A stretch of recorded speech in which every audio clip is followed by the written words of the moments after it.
Hi guys, it's Jama Malmi. Thanks for visiting today. I am sharing this watercolor and heat embossed card today, and I'm using Close to My Heart's September stamp of the month, that feather there. And I'm using the Bristol paper because I had just gotten it and I like that it's a really bright white. However, this card used a little bit too much water for this paper, I think, because it's not a true watercolor paper, but it ended up being okay. So I used that little dropper, which I'm really enjoying. I think it's so easy to add water to your mixing palette and to those little trays or any watercolor colors that you're using. And I know where I'm going to put those feathers on the card. I wanted 3 of them sort of lined up in the middle, so I'm laying down the color first.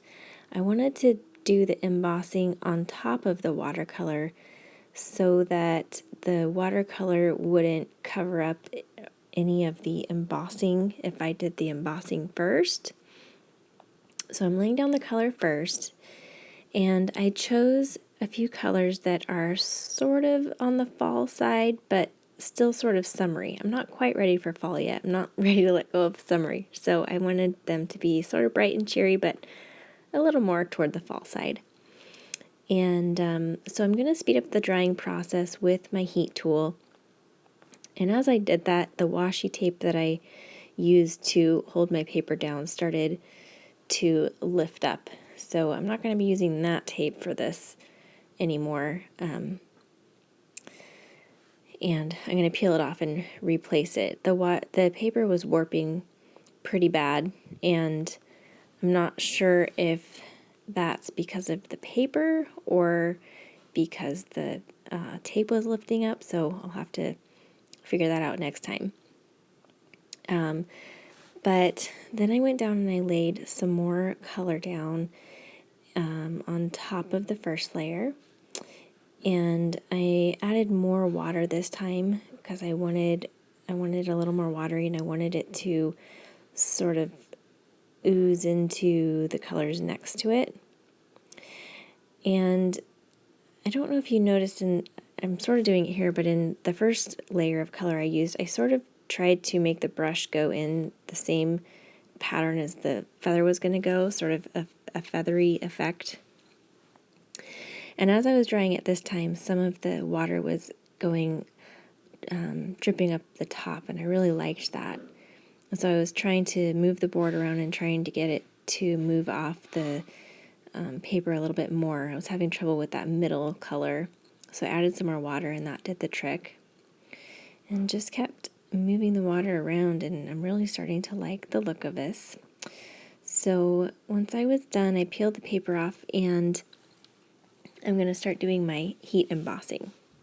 So I used the Misty because I wanted to be able to line the stamp up exactly where I wanted it, and just to make sure in case I needed to add more ink the second time around that I could stamp it in the same spot. And I'm using my powder tool to make sure that the Versamark ink and embossing powder, or that the embossing powder doesn't stick to anything but the Versamark ink.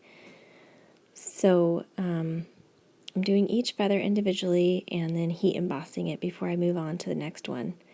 That embossing powder, it's a silver embossing powder that I've had since junior high.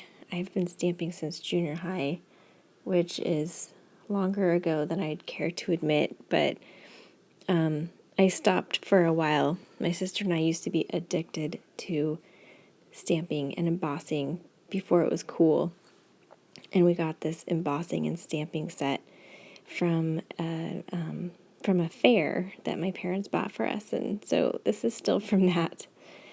And so it still works. It's actually a really good embossing powder. I have no idea what brand it is, or if they're even still around.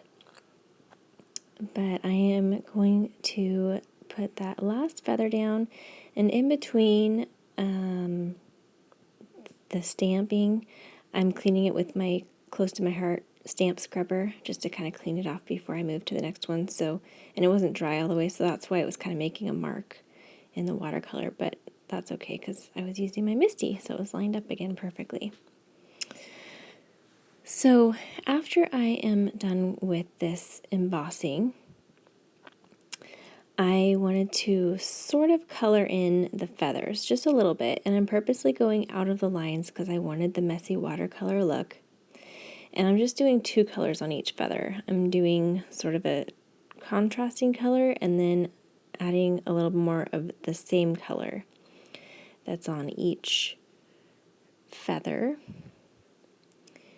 And I'm just eyeballing kind of where I think it looks good to have the colors spread on each feather.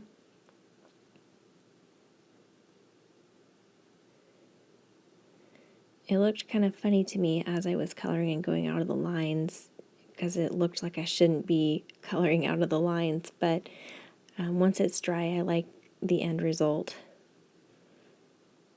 But as I was doing it, I was like, oh no, maybe I should have stayed in the lines, but I'm glad I didn't.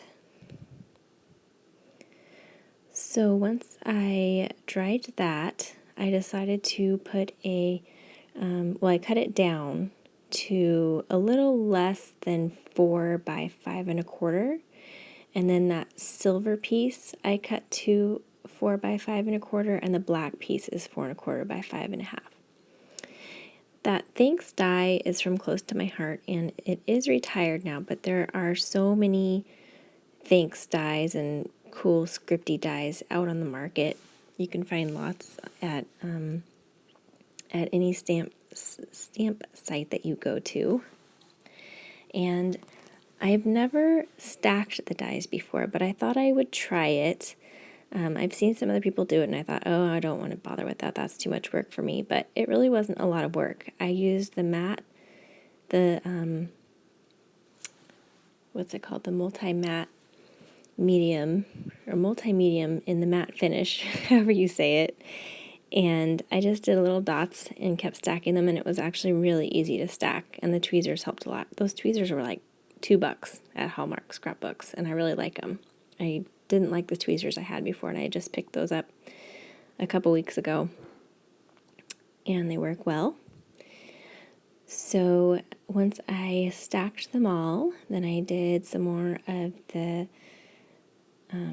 matte medium and just laid it right on top of my card, and that held it in place really well. And then I used my Close to My Heart's version of Wink of Stella. So it's Close to My Heart shimmer brush, which I shared in my recent video. And I'm really loving this. I love the shimmer that it adds, and it's cheaper than the Wink of Stella brush pen and has more in it.